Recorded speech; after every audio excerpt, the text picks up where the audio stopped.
recognize that traffic management during construction and construction sequencing are important factors that we need to carry forward as part of the next level of engineering.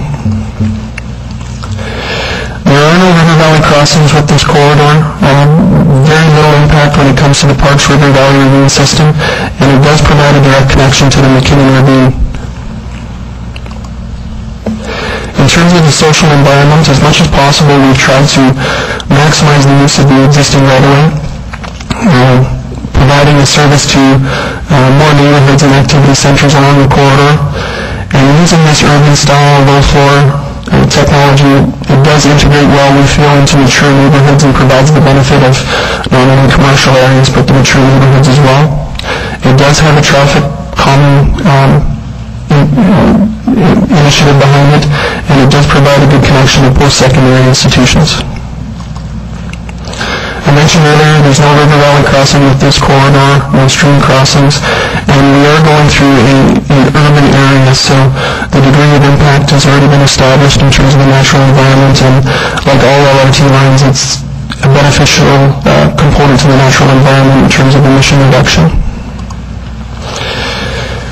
Just to visualize what the LRT could look like on some of the different segments of the corridor, and I think people have seen these, but again, it's a different kind of system, an urban system that fits within the corridor. I'll now pass it off to Chris Proud to go through the southeast. Thank you. As Adam had talked through the west, I'm going to talk through a series of slides here that are similar for the southeast LRT as well. The graphic that you have in front of you right now really reflects all of the various options on the southeast that we looked at initially with the team to make our way from the downtown to Mill Woods and connecting a number of activity centers in between. Through the analysis process that Adam had described, we did further narrow that to just those corridors that were the most promising, and through those various levels we made our way down to really two corridors that we looked at for our final analysis, which we referred to as the Connors Corridor and the Dawson Corridor. And it was the Connors Corridor that our team is recommending for your consideration. And I'll just quickly describe the Connors Corridor. It exits the downtown on the eastern side through the Quarters redevelopment area. It then crosses over the river near Louise McKinney Park, moving south, touching down in the vicinity of the river valley and near the Mutart Conservatory. Moving its way up Connors Road, it would then turn east onto 95th Avenue, making its way then south on 85th Street to 83rd Street, and then crossing over Argyle Road and along Wagner Road to get out to 75th Street, to move south along 75th, cross over the White Mud, and continue south on 66 into Mill Woods. So that's generally the corridor that is being recommended. Now, as far as the various categories and the logic that went into the recommendation that we're making, starting with land use and promoting compact urban form, the Connors Corridor really did best meet that criteria. In the southeast study area that we were looking at, it really passed through the areas of higher density, still trying to make a direct connection as best we could between the downtown and Mill Woods, but again, connecting those various activity centers in denser neighborhoods. And that included some areas where there's opportunity for transit-oriented development where it might be appropriate, and also in some of the redevelopment areas like Strathern as well as Holyrood.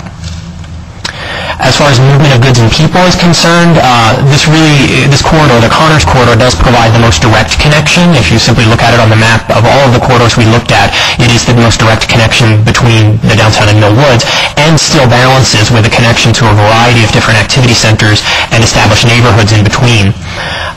We have a daily boardings or ridership potential of about 46,000 to 48,000, and that is really very competitive compared to all of the corridors we looked at. A travel time of about 18 to 19 minutes, which again is a very competitive travel time and one of the shorter travel times for the corridors that we looked at. Similar to the west, we do have roadway impacts. On the southeast, we're not looking to reduce the number of lanes of travel or traffic, the capacity there for southeast. However, there would be some impact associated with the crossings where there are intersections. But again, we do believe that's mitigated, but I don't want to understate that impact as well. And then finally, the Connors Corridor does support the overall LRT network and the planned urban style of LRT that's proposed here. In terms of feasibility and constructability, there's a capital cost on Connors of about $900 million to $1.2 billion, and that did fall within the range. It was slightly less than the final Dawson corridor that we compared it to. There are some right-of-way constraints and some property acquisition that would be necessary, particularly along 83rd, and Adam will speak to that in a little bit here too as we dive into some of the details in a moment. The River Valley crossing, all of the southeast options had some type of a River Valley crossing associated with it. The Connors corridor does have a slightly smaller impact footprint where it crosses the River Valley, and this has a lot to do with the geography on both sides. And again, this is as compared to the Dawson corridor. So it was a slightly smaller impact footprint. We do have things that we'll need to deal with moving forward and determining how to address traffic management, neighborhood and business impacts during construction, and construction sequencing. Exactly how would this be built and in what types of phases to minimize those impacts.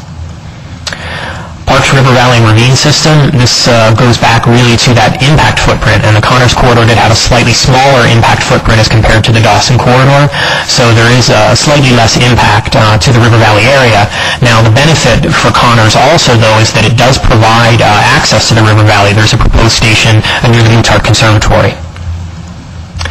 As far as social environment is concerned, we primarily look at acquisition of property and a number of other criteria there, sub-criteria there, and what we attempted to do on all of the routes was actually try and utilize city-owned property, so really the property that you all own where city streets are currently located. So we use that as much as possible, and we do have still some impacts though along 83rd. Now there's a flip side to this as well. I would say that even though we are going through established areas and there are some impacts, there's a flip side of benefit in terms of access to the system there. So a number of these stations where mature, denser neighborhoods would have walk-up access to a variety of stations to move throughout the corridor. And we believe that the urban-style system does integrate well within these within the mature neighborhoods that we have along the corridor. Natural environment, really outside of the River Valley, the area that we're talking about going through is developed and urbanized, so it is the River Valley where there could be some potential for riparian and other types of natural area impacts. But again, the Connors corridor is, of those that we looked at, one of the smaller footprints in terms of impact. And then there's the artist rendering. Similar to West, we have some views of Southeast here and what it might look like in a variety of areas. And probably the key piece to point out here is that we see where the trains are, where traffic is, and where the neighborhoods are, and there's no physical barriers between those. I mean, we're not looking at creating physical barriers between neighborhoods and streets and so on. This is something that would be integrated better into the neighborhoods. So, Adam? So with the recommendations for the west and the southeast, we're identifying that there should be a connection between these two lines in the downtown, and that's something that we have yet to define.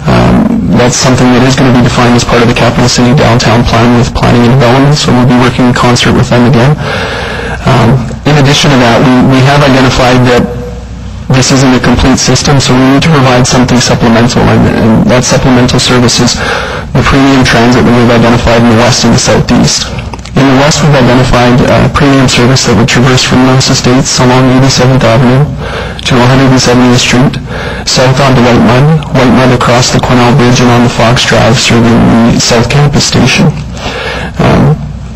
Two-thirds or over half of the infrastructure required to provide that premium transit service is being implemented with the Quesnel Bridge project, the White Mud widening, the Fox Drive widening, and in 2010 there'll be improvements on 87th Avenue and 170th Street. Regarding the southeast, we've also identified a premium service that would traverse from Millwoods Town Center to Century Park, and that is something we're actually identifying in the upcoming operating budget as again, that supplemental service. So we've had a very extensive public involvement process with this southeast and the west, and generally there is support for the LRT, but what we've heard from the public is that we need to recognize the impacts to the neighborhoods and the businesses. We need to be cognizant of the traffic impacts and understand what those are. We need to be cognizant of the property impacts and refine what those are, and be aware of the costs and make sure that we're doing this as cost effectively as possible. Just a couple of quick slides on the level of involvement that we've had. We've, in the case of the West, had just under 1,800 forms of participation, not including inquiries. at 58 different events, which included open houses, information sessions, community meetings, online consultation, and one-on-one interviews.